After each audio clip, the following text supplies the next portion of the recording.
Kepada semua saudara-saudara, para pembimbing, pembina, pimpinan dari warga Kristen yang ada di LP Porong ini, sungguh kami sangat berterima kasih bisa berjumpa dengan saudara semuanya.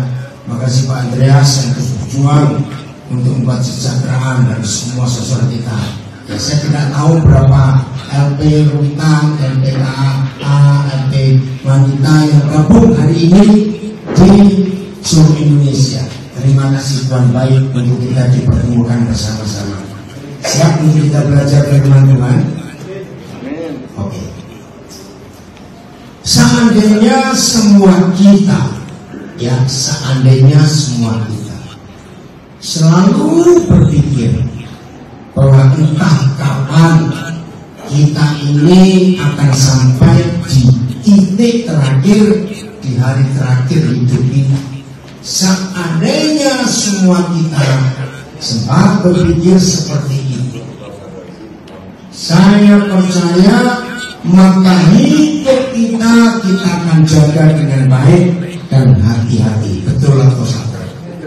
Kalau semua kita, maka itu kenapa satu-satunya buku di dunia, satu-satunya buku di dunia yang ada tulisan aneh berbunyi demikian: lebih baik ke rumah duka daripada ke rumah pesta. Itu kan aneh. Padahal semua orang di dunia ini kalau mendengar kata pesta, ayo jujur, senang kan? Senang, makan gratis kok. Tapi justru Papa kita di surga nggak bilang begitu. Lebih baik ke rumah duka daripada ke rumah pesta. Ada apa? Lalu Papa melanjutkan, sebab di peristiwa duka itulah semua manusia, sehebat apa, sekuat apa, sekaya apa, sepintar apa, kita akan berakhir. Saudara, tiap kali saya kunjungan dapat kesempatan untuk bertemu dengan siapa saja, nggak cuma yang Kristen, di tempat-tempat yang seperti ini, bahkan di Amerika pun berapa kali saya dapat kesempatan untuk ada di beberapa LP. Pertanyaan saya cuma dua: kapan bebas? Setelah itu ngapain? Ini penting. Saya melarang semua saudara-saudara saya yang pertama kali datang ke tempat ini, saya larang, jangan pernah tanya kasus apa, bukan urusannya. Setuju ya? Bukan urusannya. Saya nggak pernah menanyakan itu. Makanya saya tanyakan cuma ini: kapan bebas? Setelah itu ngapain? Satu-satunya kampus, satu-satunya perguruan tinggi terhebat di dunia itu di sini.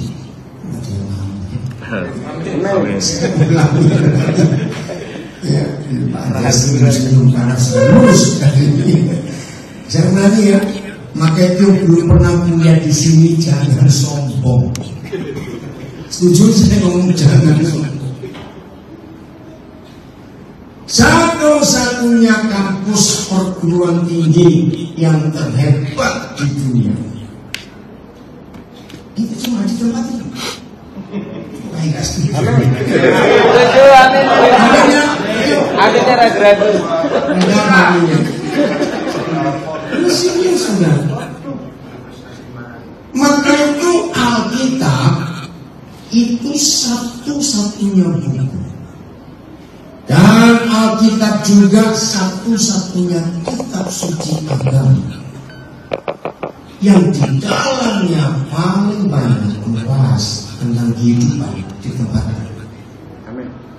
80% dari 14 surat yang ditulis oleh saudara kita Rasul Paulus, 80% dia tulis di dalam tempat ini waktu dia kuliah kehidupan ini. Bayangkan, mulai dari Musa, orang hebat yang tercatat. Oh, Yusuf, ya, mulai dari Yusuf. orang hebat yang tercatat dalam sejarah kerajaan Mesir dan dalam Alkitab dan di kitab suci Al-Quran juga. Dia begitu hebat sampai negara besar seperti Mesir zaman itu harus mengakui nggak ada orang yang bisa kita temui sehebat Yusuf. Kuliah di mana? Nah itu dia kuliah di Universitas Penjara, fakultasnya namanya pemberitaan. Maka itu lulusannya hebat. Serius. Walaupun secara manusia tidak ada yang suka. Ini yang kita harus mengerti. Lihat nabi-nabi yang tertulis, banyak mereka yang ada di penjara. Aduh, kenapa? Penting gak terlalu penting, nanti aja ikut keluar sini. Ada. Nanti aja makanan dagang nanti urusan perut dan kaki nanti. Aduh, panggil dia. Panggil sini. Lu aduh, panggil dia. Panggil ngomong itu harus keluar. Makanan urusan nanti. Coba 2 jam jadi tahu, jangan urusan firman ini seumur hidup. Loh, mana? Suruh masuk. Ayo masuk dulu. Makan nanti. Jangan nggak suka. Kok kita lagi duduk belajar firman musuh makan. Saya kalau diundang ke gereja-gereja, lalu saya tahu ada acara makan, saya tanya, dapur harus kosong. Masuk dengan ikut gereja. Ya, dan kesana.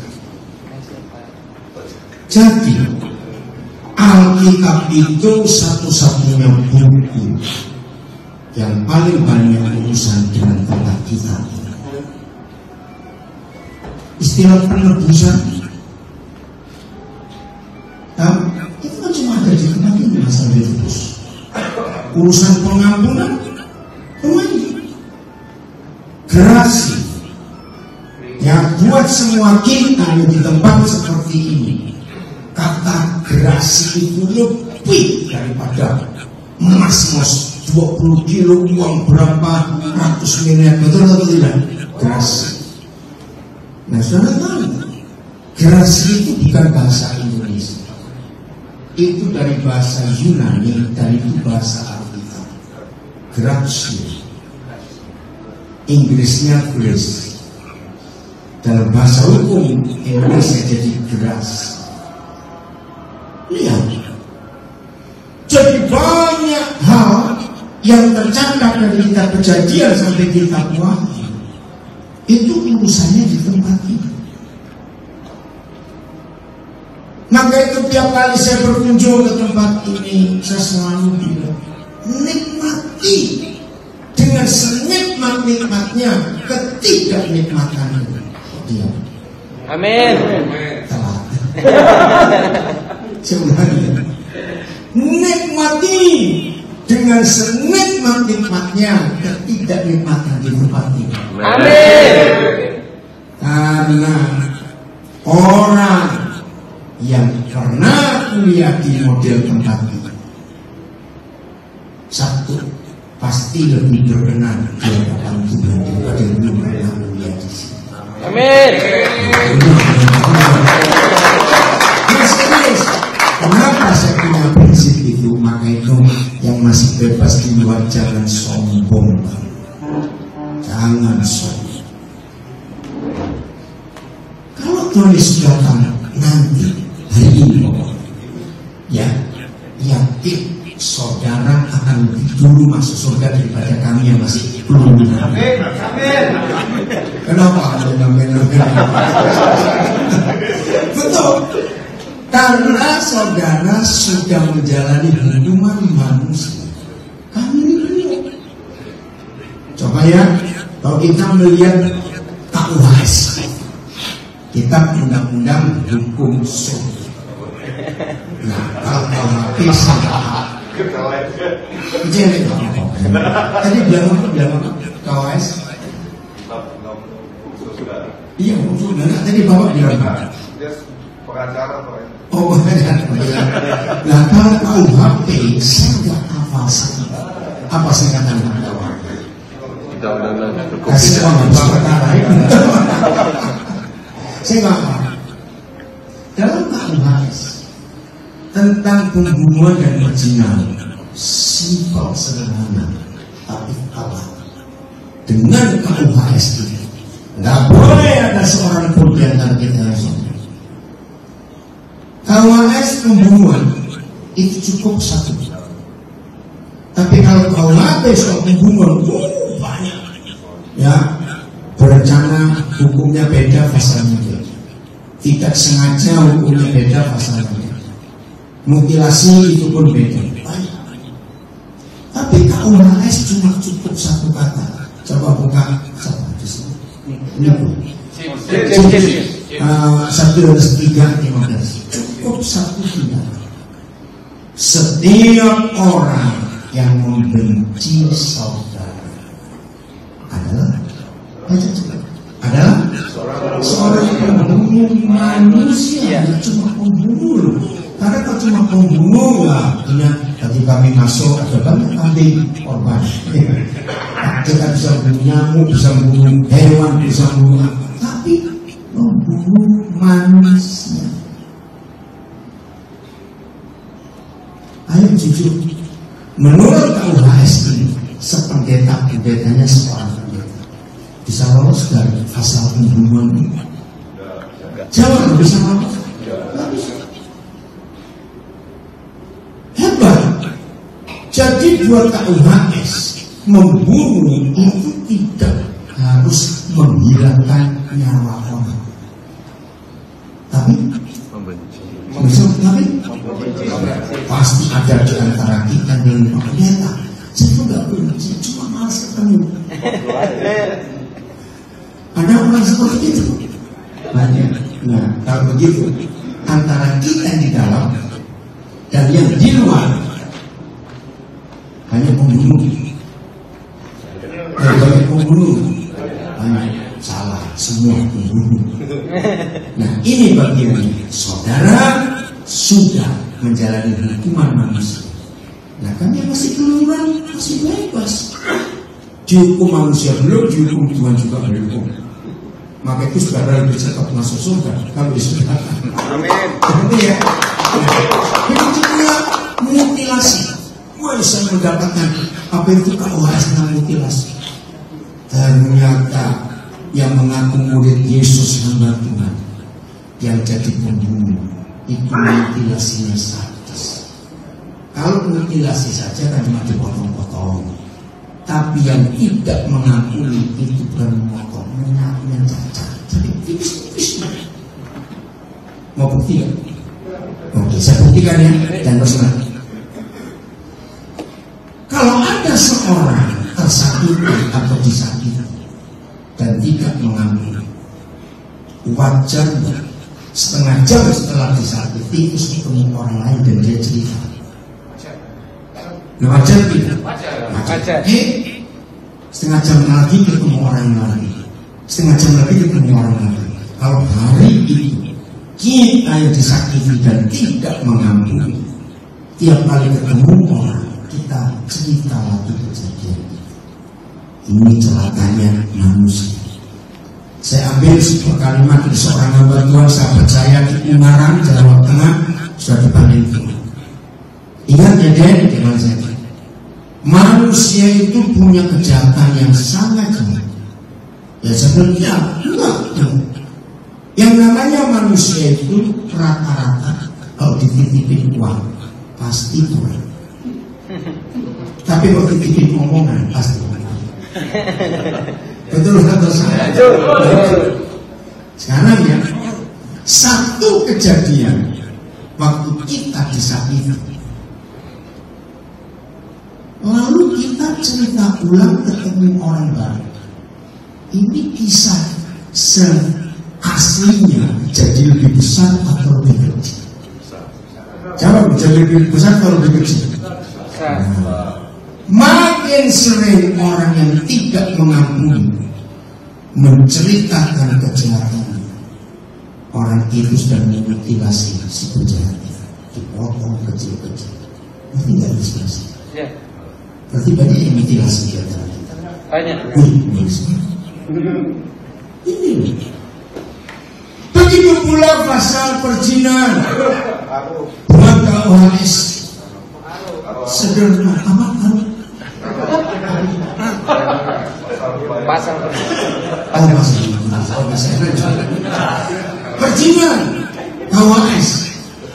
Barang siapa memandang orang lain dan menginginkannya, terusan jam berapa maka kita sudah berzina dengan orang itu di pikiran kita. Bunyi hukum gila. Kalau seperti bahasa manusia. Suruh masuk dulu, kamu masuk. Oh enggak. Ya, saya bilang ini hukum gila. Jadi buat KUHS berzina itu nggak perlu ketemu orangnya kan? Berzina buat KUHS nggak perlu pelukan, ciuman, enggak. Melihat orang. Nah, saya punya kalimat ini supaya kita nggak sombong. Berarti menurut hukum itu sependeta-pendetanya seorang pendeta matanya masih bisa kurang ajar. Jawab. Bisa. Sudah mau sombong apa? Saya tanya lagi. Dengan KUHS pasal perzinahan ini, ada orang yang pernah berzina sebenarnya? Maka itu ketika banyak suami sombong, aku ceraikan istriku karena dia berzina. Saya bilang, pikir dulu, kamu pernah berzina? Hanya karena istrimu ditangkap dan kamu lupa kalau kamu juga sering berzina. Yang ini hukum yang luar biasa. Maka itu tidak ada seorang pun yang boleh sombong. Nah, kepada yang masih bebas keluyuran dengan suara-suara kita ini lebih cepat masuk surga daripada kita. Jangan sombong. Setuju? Amin. Karena kita belum jalan hukuman apa-apa. Padahal dia ini pembunuh, dia ini pezina. Mau sombong apa dalam hidup? Saudara, inilah KUHS yang luar biasa, yang membuat siapapun yang merasa pemilik surga itu nggak bisa sombong. Nah, ini kampus yang luar biasa, gratis, makan juga gratis. Dijaga. Apalagi LTRP Forum, satu-satunya penjara di dunia yang ada pabrik tahu soda.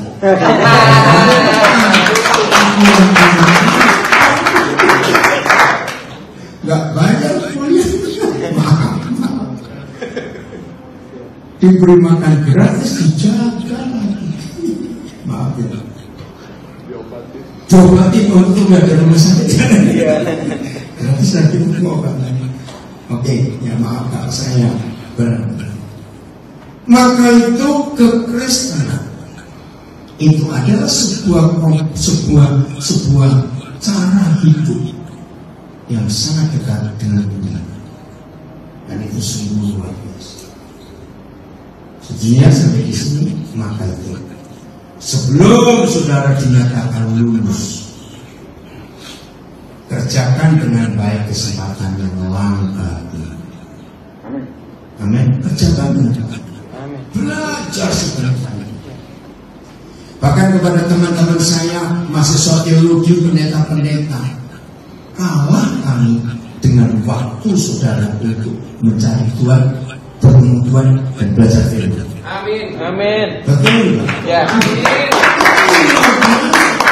Bayangkan baca firman bersekutu dijaga. Enak bukan begitu? Nah, kesempatan ini gunakan. Bukan menghafalkan Alkitab. Jam-jam kosong saudara gunakan. Saya punya istilah ini, nyedot Tuhan, nyerap Tuhan sebanyak-banyaknya. Karena waktu yang saudara miliki itu nggak dimiliki oleh kami yang masih bebas. Waktu yang saudara miliki sekarang, saya percaya semua kita berharap nggak ingin balik ke sini lagi. Amin. Gunakan waktu ini, gunakan. Kalau saudara menggunakan sebaik-baiknya, walaupun dalam banyak penderitaan, nggak ketemu keluarga, nggak ketemu orang dikasih, memang itu penderitaan. Tapi percaya, Tuhan tetap menyertai kita semua. Amin. Ini yang kita harus tahu dalam hidup kita. Masih ingat kitab Filemon, kitab yang salah satu kitab paling pendek di Perjanjian Baru karena cuma 1 pasal. Ada saudara kita yang hari itu harusnya bebas, namanya Onesimus. Karena hari itu dia bebas, ternyata tidak mau bebas. Nah, karena Onesimus tidak mau bebas pada waktunya lulus, maka itu Paulus nulis surat kepada Filemon, dan itu dijadikan sebagai firman yang hidup dan berlaku sampai hari ini. Ayo, mikir nggak ada apa? Saya umurnya nggak disebut di Alkitab, tapi Onesimus kira-kira masih awal 20-an, kira-kira sangat muda. Ternyata dia nggak punya keluarga. Dia pikir kalau keluar mau tinggal di mana dengan saya. Karena dia kelihatannya kalau cara Paulus nulis, anak ini yang ini. Nah, selama dia di penjara, dia ketemu Paulus yang jadi papa buat dia. Nah, ternyata Paulus juga butuh dia karena di usianya yang lanjut di penjara. Onesimus itu jadi anak yang sangat baik. Apapun yang Paulus perlu, wajar bukan dalam tempat seperti ini, malam-malam dingin, Paulus minta ambilkan selimut atau buatkan air panas. Seperti itulah semua yang saudara tahu. Dalam surat itu Paulus bilang, aku sebetulnya membutuhkan dia. Nah, dari surat itu akhirnya kita tahu, rupanya Onesimus ini mantan, salah satu mantan karyawannya Filemon. Dalam gereja Perjanjian Baru masa itu, Filemon ini seorang pengusaha yang sukses. Dan bukan cuma sukses secara keuangan materi, tapi hatinya untuk penginjilan luar biasa. Hampir semua nama murid-murid rasul-rasul yang tertulis di Perjanjian Baru di Kisah Rasul, hampir semua mereka itu pernah menikmati kebaikan Filemon, menunjang, memberikan support macam-macam, termasuk Paulus. Nah, ketika Paulus tahu, oh kamu itu mantan karyawannya Filemon, sahabatku itu, nah baru dia tulis surat untuk menerima. Waktu itu kalau kita baca kitab Filemon, 100% itu bicara tentang tempat seperti ini. Jaminan, ya pasal, oh banyak detail, cuma satu pasal saja. Nah, di situ kita melihat Paulus itu nggak pernah ketemu Tuhan Yesus sama sekali. Betul? Bahkan Paulus itu yang tadinya namanya Saulus, bencinya kepada Yesus luar biasa. Serius. Nah, sampai suatu titik saya itu kagum. Dari 27 kitab Perjanjian Baru, 27 Matius sampai Wahyu itu 27 kitab, 14 itu tulisan Paulus.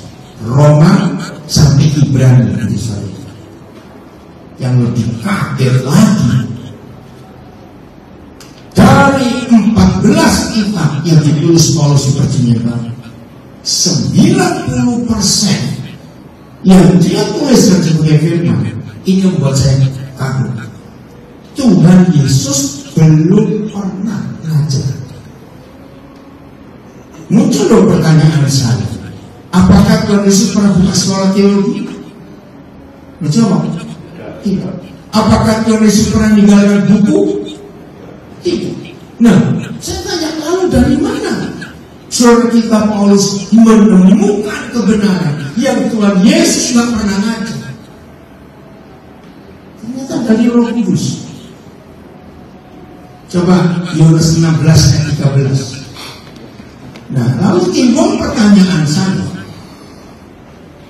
Petrus nulis berapa kitab di Perjanjian Baru? Coba kan, Petrus nulis berapa kitab? Dua. Apa itu? 1 Petrus dan 2 Petrus. Dibandingkan yang 14. Jauh. Pertanyaan berikut. Petrus itu satu-satunya murid, satu-satunya yang mengalami semua mujizat yang tertulis di 4 Injil. Contoh, mertua sakit disembuhkan. Mana murid yang lain? Jalan di atas air, betul? Telinga Malkus yang dia potong di bab mujizat. Enggak pernah yang lain, cuma Petrus. Nah, pertanyaan saya, mengapa yang enggak pernah ketemu Tuhan Yesus bahkan benci, kok bisa menemukan kebenaran yang luar biasa sampai tulis 14 kitab? Nah ini yang baru Yesus, kok cuma dino? Boleh gak muncul pertanyaan? Nah ini jawabannya. Kenapa Paulus bisa lebih hebat daripada Petrus? Baca sama-sama 1, 2, 3. Tetapi apabila dia datang, yaitu siapa? Roh kebenaran yang memimpin kamu kebenaran mana? Dalam seluruh kebenaran. Jadi Paulus bisa mendapatkan seluruh kebenaran karena Roh Kudus. Maaf, saya harus ngomong ini, jangan marah.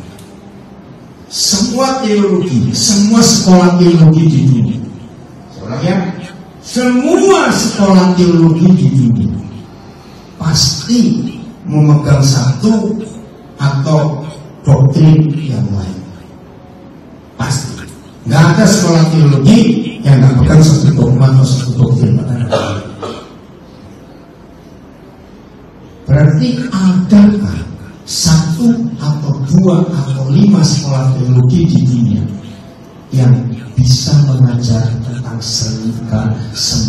seluruh kebenaran? Bisa tidak? Tidak bisa. Maka itu jangan sombong yang sudah lulus sekolah teologi mana. Karena nggak bisa. Dengan kata lain, kalau ada di antara kita ingin tahu semua doktrin dunia, harus kuliah di semua sekolah teologi di seluruh dunia. Belum lulus pasti mati. Betul nggak? Nggak sanggup. Maka itu Paulus bisa begitu hebat karena dia lebih taat pada Roh Kudus daripada Petrus. Nah, Roh Kudus itu selalu ada bersama kita. Amin. Amin. Roh Kudus itu selalu ada bersama kita. Amin. Nah, sebelum waktu saudara dinyatakan lulus, gunakan kesempatan ini, ajak Roh Kudus mengajar saudara. Ayat pasal 14 ayat 26. Ini hebat sekali. Pasal 14 ayat 26. Ya, Yohanes 14 ayat 26. Ya, siapa Roh Kudus itu? Tetapi penghibur yaitu siapa? Roh Kudus yang akan diutus oleh Bapa dalam nama. Dialah yang akan apa? Mengajarkan kita berapa hal? Tidak ada profesor siapapun yang mampu mengajarkan di kelas manapun tentang segala sesuatu. Karena saya berkecimpung di dunia pendidikan, saya juga sempat tanya ya kepada banyak orang, bukan yang di bawah bisnis. Ternyata dosen-dosen hebat, profesor-profesor hebat itu maksimal menguasai 5 disiplin ilmu. Coba profesor sendiri bisa ditanya, ada yang lebih dari 5? Mungkin ada 10. Karena nggak mungkin ada seorang manusia bisa mengajar lebih dari 10 disiplin ilmu usaha. Nah, Roh Kudus itu mampu mengajar kita tentang berapa hal misalnya? Segala sesuatu. Dan kuliah dengan dosen hebat ini gratis ingat. Dan kuliah dengan dosen ini 24 jam penuh kalau kita siap. Dan dia gak cuma mengajar kita tentang segala sesuatu, dan akan apa? Mengingatkan kita terus akan semua yang telah Yesus katakan kepada kita. Wajar nggak sebagai manusia punya alasan? Kok saya lupa ya? Kok saya lupa? Lu wajar nggak? Wajar. Lu saya tanya wajar nggak? Wajar. Tapi setelah dengan Roh Kudus nggak boleh. Sebab kalau kita lupa dia Mengingatkan. dia ngapain? Mengingatkan. Nah, selama saudara kuliah di tempat yang tidak enak ini, tapi hasilnya luar biasa. Amin. Bersama dosen yang hebat. Kira-kira kalau kita lulus jadi apa? Lu jawab. Jadi benar. Jadi benar. Lebih dari itu. Betul. Jadi Diselamatkan. bukan cuma diselamatkan, super genius. Nggak percaya. Karena mampu mengajar tentang segala sesuatu. Maaf kalau saya pakai kalimatnya nggak apa. Sekian menit kita bertahta di tempat itu. BAP khusus itu pun dia bisa ngajar kita. Bagaimana? Amin. Saya pakai kalimat-kalimat supaya memperjelas. Kita sedang garuk-garuk, sedang ngupil pun dia bisa ngajar. Amin. 24 jam penuh. Beri dia kesempatan. Sebab nanti kalau saudara sudah bebas dari sini, pasti lebih banyak waktu yang terpakai untuk urusan yang lain. Betul? Maka itu di luar, kalau saya ketemu saudara-saudara, teman-teman saya pendeta, kan banyak bukan orang yang berkata, maaf saya sibuk, saya mau gak punya waktu. Mau gak saya doakan supaya mengaku? Doa apa? Masuk penjara. Ya enggak, betul gak? Sibuk, gak punya waktu. Coba tinggal di sini. Sampai kebanyakan waktu jadi bingung.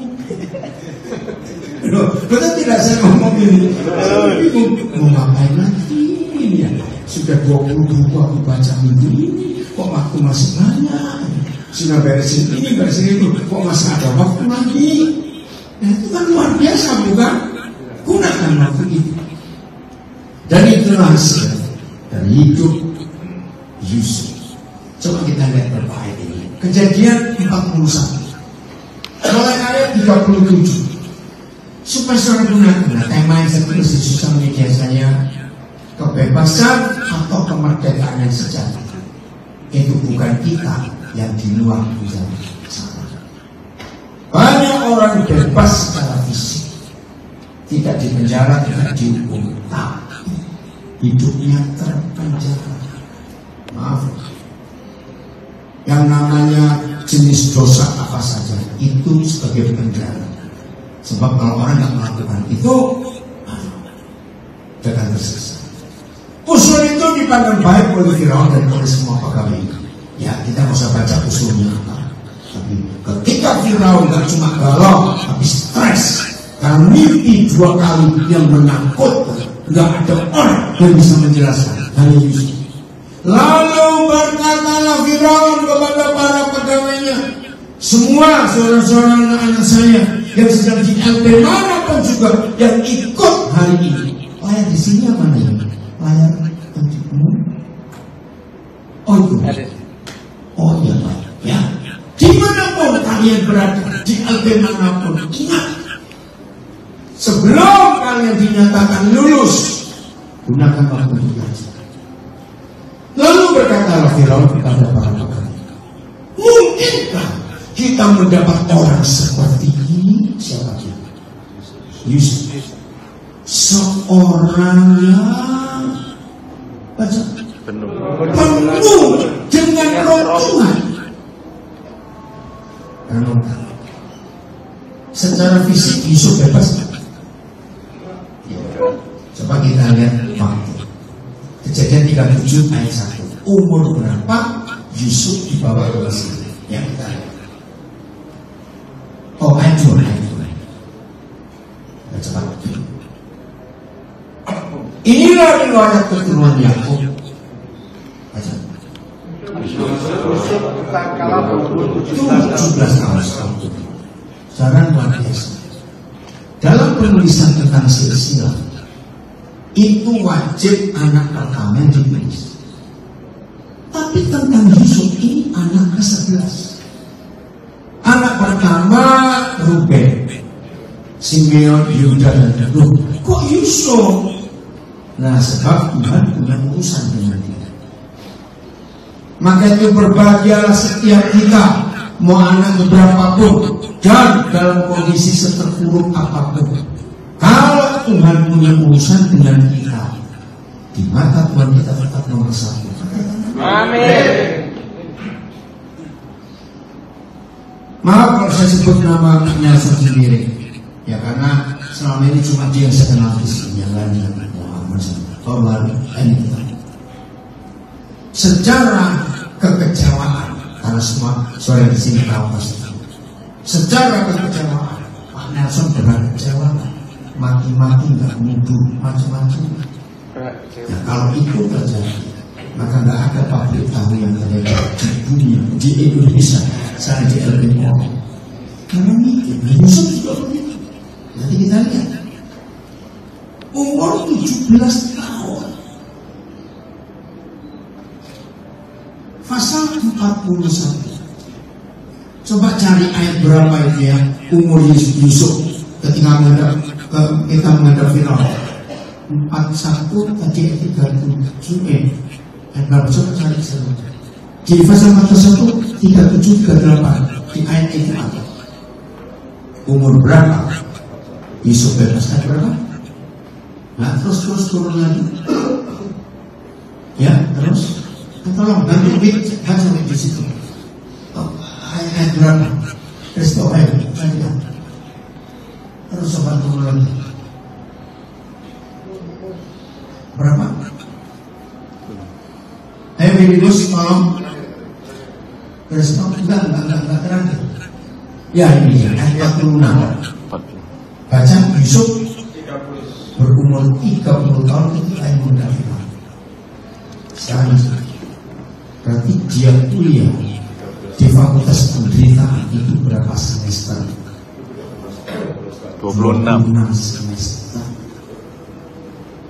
Masih ingat ketika dia dimasukkan penjara karena fitnah istri Potifar? Betul? Ya. Ketika istri Potifar, kita lihat kejadian kejadian 9 ayat yang ke-10. Coba kejadian 9 ayat 10. Walaupun dari kapan ke kapan? Dari hari ke hari. Dari hari ke hari perempuan itu membujuk Yusuf. Yusuf tidak mendengarkan bujukannya itu untuk tidur di sisinya dan bersekutu dengan dia. Maafkan saya punya kalimat jelek. Untung Yusuf bukan orang Indonesia. Apa hubungan? Saya baca baik-baik. Firaun itu raja. Nah, ada eselon 1 itu para menteri. Lalu ada eselon 2. Nah, eselon 2 itu bagaimana? Otak orang Indonesia, otak kita ini aja jimengku nggak ini?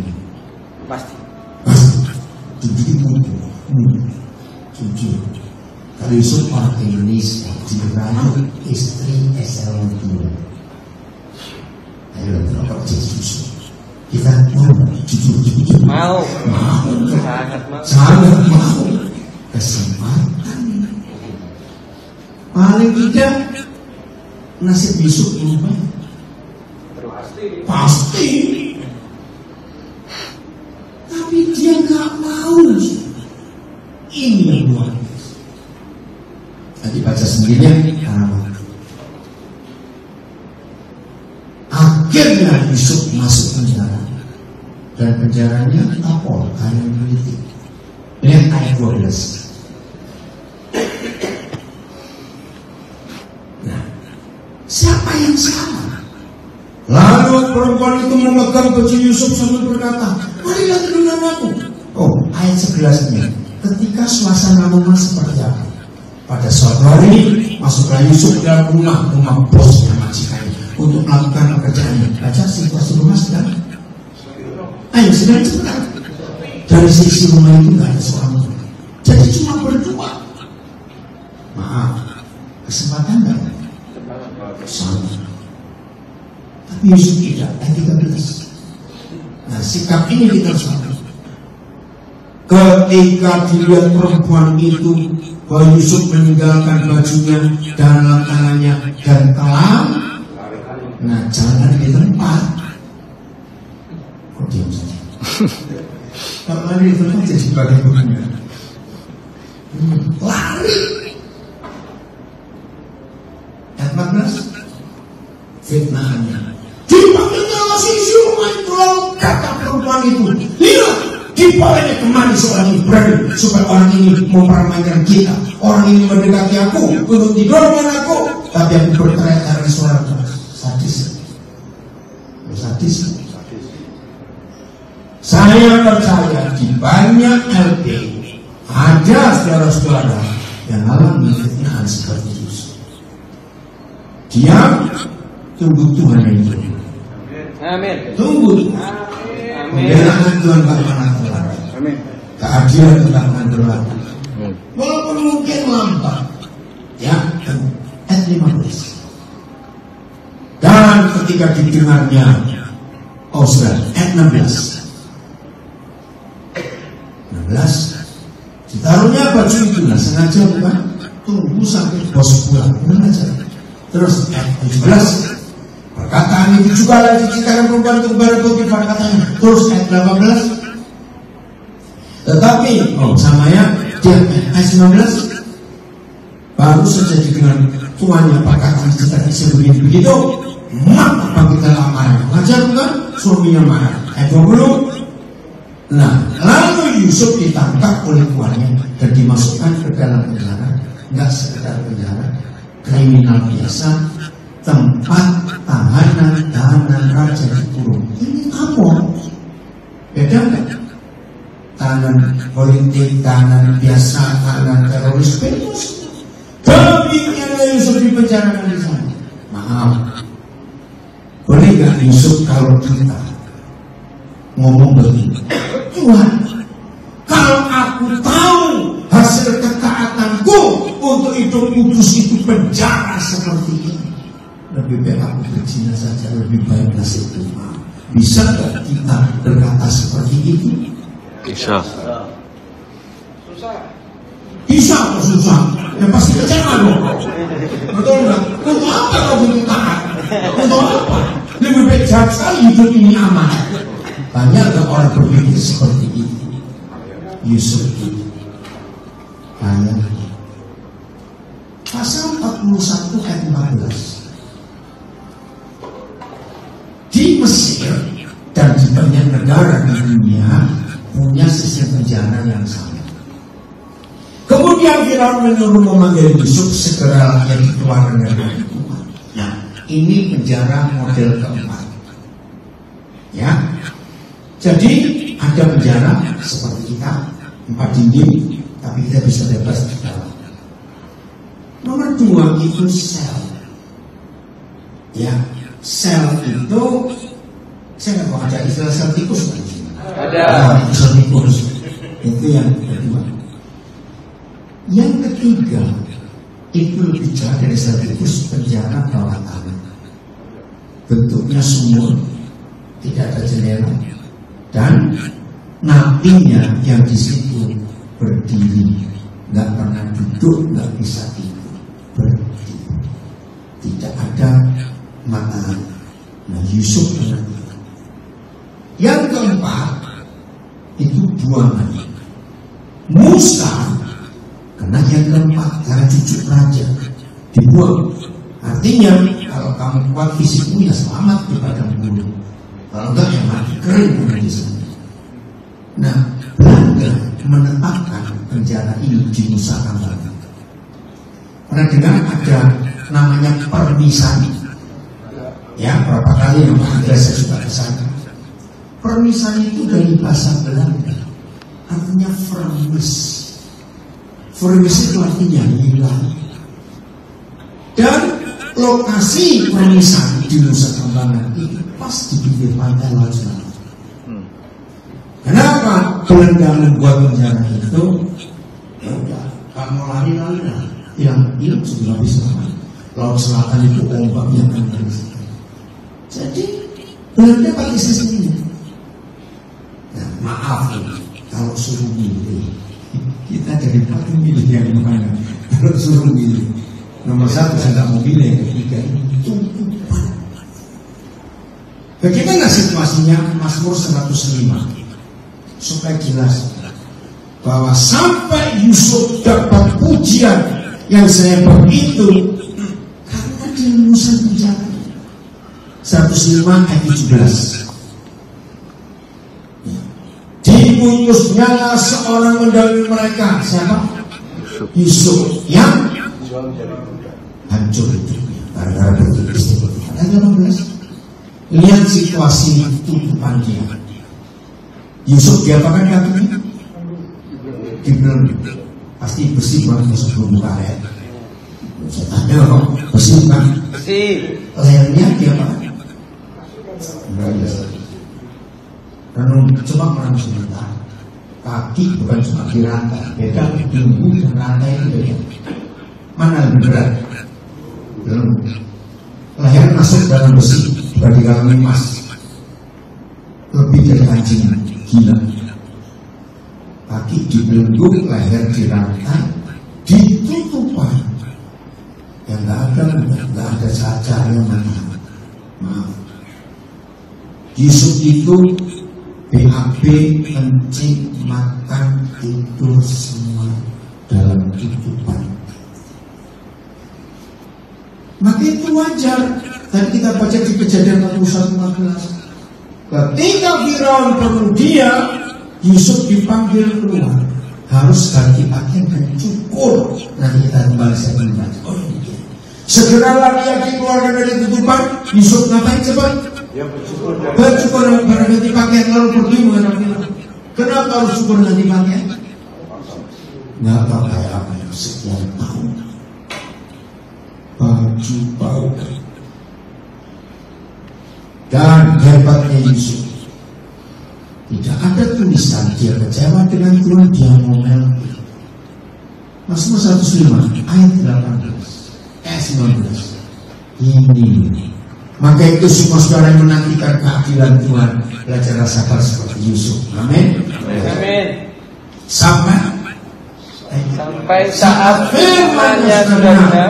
Jadi dimanapun saudara beradanya, anak-anak saya, saudara saya yang menantikan keadilan dari manusia, engkau akan dapat nantikan keadilan dari yang sangat adil. Amin. Sampai firman-Nya sudah benar.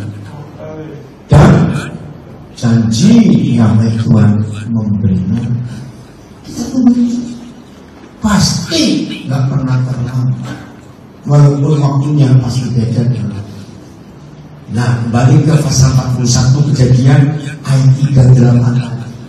Dari mana Yusuf bisa menjadi seorang ahli? Ya, mungkinkah kita mendapat orang seperti ini, seorang yang penuh dengan roh Tuhan? Saya kalau ngitung Yusuf waktu berhadapan dengan Firaun pertama kali, dia itu kira-kira punya gelar berapa? Nomor 1 jelas dia ahli politik. Kenapa? Negara itu kan hancur karena apa? 2, dia itu ahli ekonomi karena bisa mengatur ya tentang ekonomi negara. Paling tidak Yusuf itu seorang manajer. Kenapa? Karena lihat ayat 39 kalau naik ini kepemimpinan Yusuf. Kata Firaun kepada Yusuf, oleh karena Tuhan Yusuf telah memberitahukan semuanya ini kepadamu, tidaklah bandingkan, tidaklah ada orang yang demikian yang cerdas dan bijaksana seperti ini. Ini gelar lulusan anak penjara atas. Amin. Amin. Wih, jenius. Bijaksana. Betul. Engkaulah. Nah, ini manajemennya Yusuf. Yusuf jadi apa? Kuasa atas segala dan kepada perintah seluruh rakyat. Jadi kalau Yusuf iseng nggak tahu kenapa, ketawa semua Mesir, semua Mesir deh. Nanti nggak ilustrasi. Pokoknya Yusuf ngomong apa saja gitu. Hanya kursi ini loh, kata ini loh kelebihanku daripadamu. Kalau saya Yusuf di situ dalam hati, ya saya bisa buat 100 kata juga. Bisa nggak Yusuf buat? Kan cuma itu saja. Karena dia lulusan Universitas Menjana, Fakultas Pendidikan. Berapa semester dulunya? 26 semester. Jangan lupa gratis ini. Gratis. Pas itu apa terjadi? Selanjutnya Firaun berkata kepada Yusuf, dengan ini aku melantik engkau menjadi kuasa atas seluruh tanah Mesir. Nantikan pelantikan dia. Amin. Saya tidak ada pertama betul. Saya tidak tahu. Nanti seorang asing dapat gelar apa? Itu urusan Tuhan. Betul? Tuhan akan memberi status baru buat semua saudara yang berhasil lulus. Maka itu siapkan diri baik-baik untuk lulus. Amin. Hebat sekali. Ini loh yang Tuhan mau. Nah, sekarang kita balik. Yusuf bisa melawan kehendak Tuhan nggak waktu itu? Bisa. Berarti menyetujui berzina dengan istri Potifar. Pertanyaan saya, kira-kira Yusuf bisa cepat bebas kalau dia nurut kemana istri Potifar? Bisa. Tapi beda nasib berikut. Ada banyak cara yang kita bisa tempuh untuk mencari jalan bebas masing-masing. Boleh saya katakan hal ini? Boleh. Bisa. Tapi setelah membaca firman ini, lebih baik kita mengambil cara Tuhan daripada cara manusia. Pakai koneksi ini, pakai uang itu.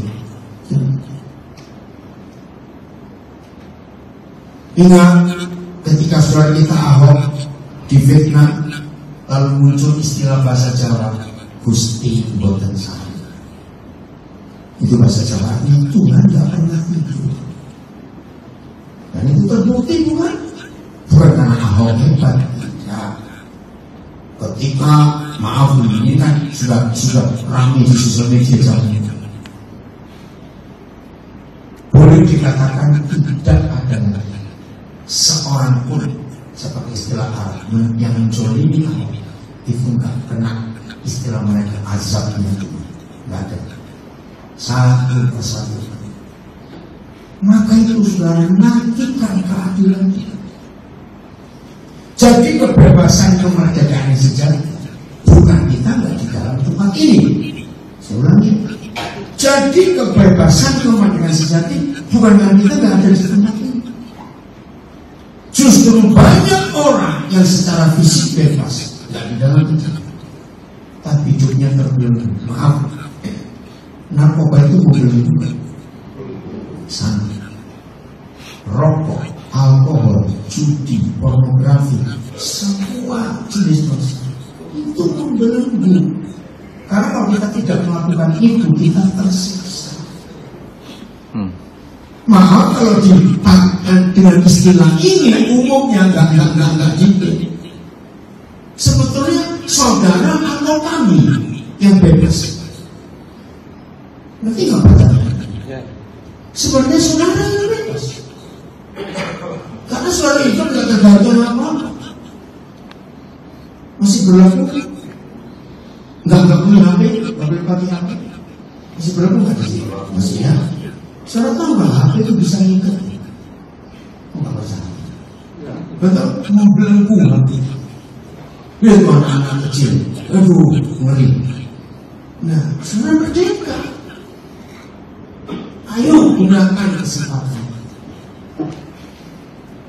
Sebelum saya ada yang mau tanya? Baik yang di sosial media saya, YouTube, Instagram, Facebook, nulis audio operator saya. Ada yang mau tanya di sini? Terus itu bacakan, ada yang mau tanya di Zoom? Kenapa? sini dulu aja. Biasanya di sini kan agak delay. Oh begitu. Oke, yang di Zoom, Instagram, Facebook silakan nulis sebelum saya akhiri. Oh ini rekaman apa? Belum baca di sini. Ini apa? Zoom. Oh Zoom. Ada? Nggak ada. Ada terus waktu. Kamu suka tanya. Satu orang saja kesempatan. Ada? Ya silakan. Berdiri supaya dilihat juga. Makanya ini. Ada. Ada ya? Coba. Nah, saya bertanya bedanya kalau manusia dengan orang. Iya, bedanya. Oke.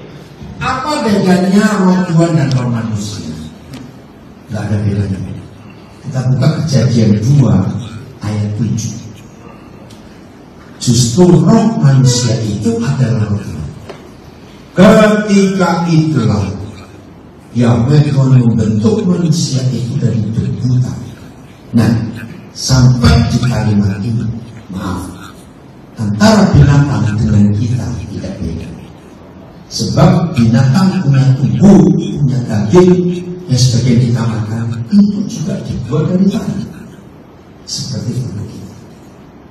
Tapi, ini yang beda.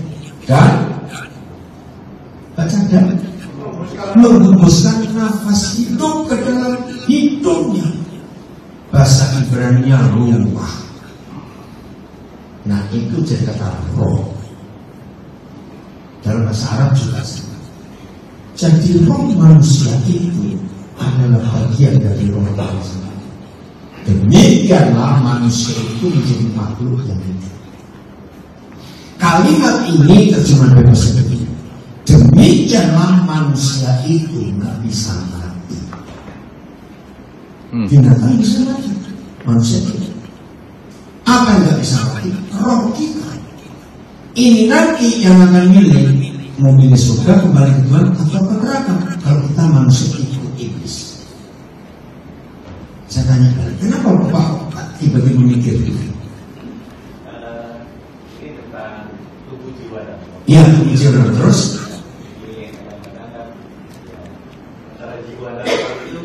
Yang kurang roh apa? Rohnya, jiwa kita habis. Oh enggak apa-apa. Roh kita yang kurang, jiwa habis. Saya waktunya dalam 1 Korintus 15, jiwa itu di dalam darah. Oke, Imaman 17 ayat 11. Jiwa itu di dalam darah. Maka itu kalau ada orang mati karena darahnya habis, ya wajar, karena darah itu. Karena baca nyawa makhluk ada di dalam darahnya. Nah ini jiwa, nyawa, ya, sukmo dalam bahasa Jawa. Nah ini yang nanti habis bersama dengan tubuh kita busuk, tapi roh kita akan. Nah ini yang menyadarkan. Kemarin dalam pesan kami ketebar, orang pergi di mobil kayak diskusi tentang orang-orang yang gak mau percaya Tuhan. Orang ateis, orang ateis itu paling lucu. Kalau memang Tuhan sudah dia bilang gak ada, kenapa dia pusing sendiri memberitahu orang gak ada Tuhan? Ya, betul tidak? Barang yang tidak ada perlu diurus. Jawab dong. Enggak. Tapi kenapa orang ateis ngurus? Pokoknya Tuhan gak ada. Karena rohnya gak bisa bohong. Tuhan itu ada, cuma dia gak mengakui gak. Jelas? Satu lagi? Ya. Shalom semuanya. Kebetulan pertanyaannya sudah saya siapkan. Wah.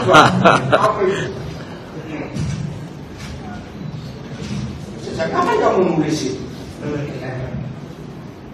Selalu dipersiapkan, Bapak. Saya ingin bertanya, Bapak, terkait kenapa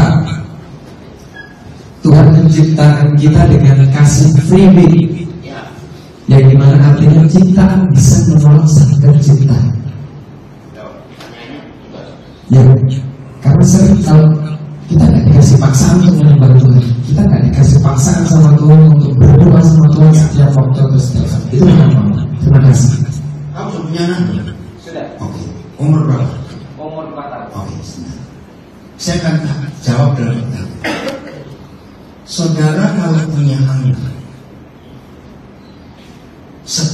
apa sejati apa. Tapi anak itu nggak punya free will. Semuanya punya kita program. Puas nggak papa mau punya anak itu program? Nggak punya free will. Siapa? Enggak. Ya sudah.